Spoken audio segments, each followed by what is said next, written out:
جائیں، انسان کے حواس بحال نہ رہے، لیکن اکیلا انسان، اندھیری قبر ہے، ابھی ابھی گھر چھوٹا ہے، ابھی ابھی نرم نرم گدے چھوٹے ہیں، ابھی ابھی خوشبو اور تکیے چھوٹے ہیں، ایک اکیلا انسان ہے، اکیلا انسان وہ پڑا ہوا ہے، اور اس کے بعد آتے ہیں اور زمین چیرتے ہوئے انگارے نکل رہے ہیں آنکھوں سے، داڑوں سے انگارے نکل رہے ہیں، اور ان کے ہاتھوں میں لوہے کا گوز ہوتا ہے، ہتھوڑا ہتھوڑا۔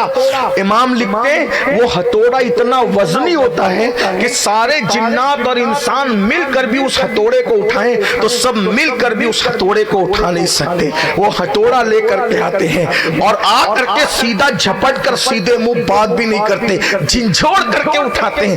آدمی کی کیفیت کیا ہوتی ہوگی ذرا سوچو، گناہ کرنے سے پہلے، مسجدوں کو ویران کرنے سے پہلے، بس اتنا ہے، اللہ رحم کرے تو ٹھیک۔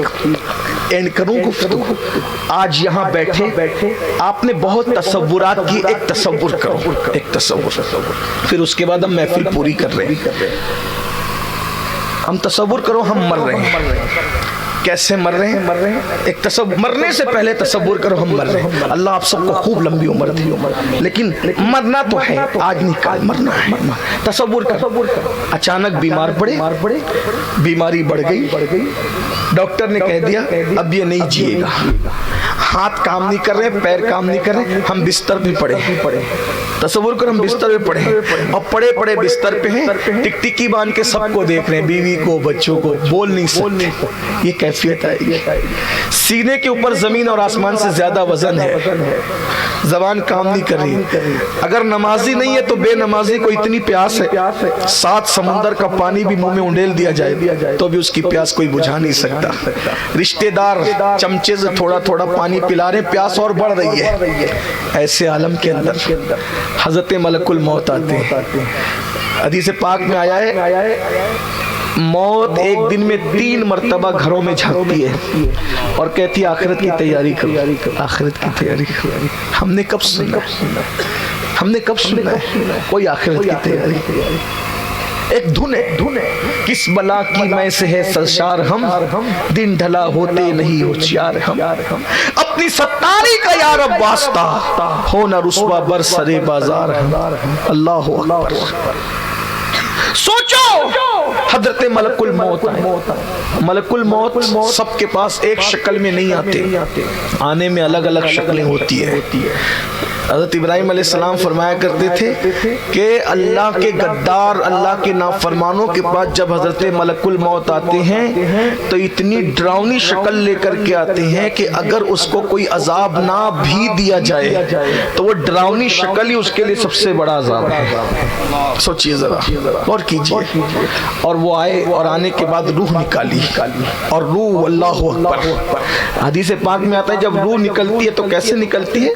نافرمانوں کی روح کے کانٹے دار جھاڑی پر ریشمی کپڑا گیلا کر کے ڈال دیا جائے اور کانٹے اس میں چپ جائیں، اور پھر کوئی اس کو بے دردی کے ساتھ کھینچ لے تو وہ کپڑا کیسے بکھر بکھر جائے گا۔ ایسے روح نکالی جاتی ہے نافرمانوں کی۔ سوچیں، اور ہم لوگ نافرمان لوگ، میں کہتا ہوں اگر ہم بے عمل بھی ہوتے تو برباد تھے، لیکن ہم بے عمل نہیں ہیں، ہم بد عمل لوگ ہیں، بد عمل۔ صبح اٹھنے سے لے کے سونے تک سوائے بدی کہ ہم نے کیا کیا؟ سوچو تو سوچو۔ اور اس پر طرفہ یہ سب کچھ پاپ کرنے کے بعد ہمیں گھمنڈ ہے مولانا ہم جنتی ہیں۔ انا للہ و انا، امید کرو کہ جنتی ہو لیکن خوف بھی کرو۔ ایمان خوف اور امید کے بیچ کی کیفیت کا نام ہے۔ میرے بھائی مجھے جو چاہو کہہ لو، جتنا کوسنا ہو کوس لو، میں آپ کو معاف کرتا ہوں، اجازت ہے، جتنا کوسنا ہے کوس لو، لیکن ایک بات ضرور کہوں گا، جو آپ کو جنت کی بشارتیں دیتے ہیں وہ کہیں نہ کہیں آپ کے ساتھ دشمنی کر رہے ہیں۔ جو آپ لوگوں کو کہتے ہیں، ہمارے چہرے دکھا کر کہتے ہیں ہمارے چہرے کہ یہ سید امین القادری ہے اور ان کا چہرہ دیکھو جنت میں جاؤ، میرے بھائی صحیح نہیں کہہ رہے یہ لوگ، کوئی بھی کہہ رہا ہو۔ وجہ جن کے چہرے دکھا کے جنت بانٹ رہے ہو، کیا ان کا جنتی ہونا بھی کوئی یقینی ہے؟ ایمان پر خاتمہ بھی کوئی یقینی ہے؟ آپ کہیں گے آپ تو سید ہو، میں کہا ہم تو وہ ہیں 1450 سال بیت چکے۔ ایک ایسے سید کا ذکر کرتا ہوں جس کی سیادت پر شیعہ سنی وہابی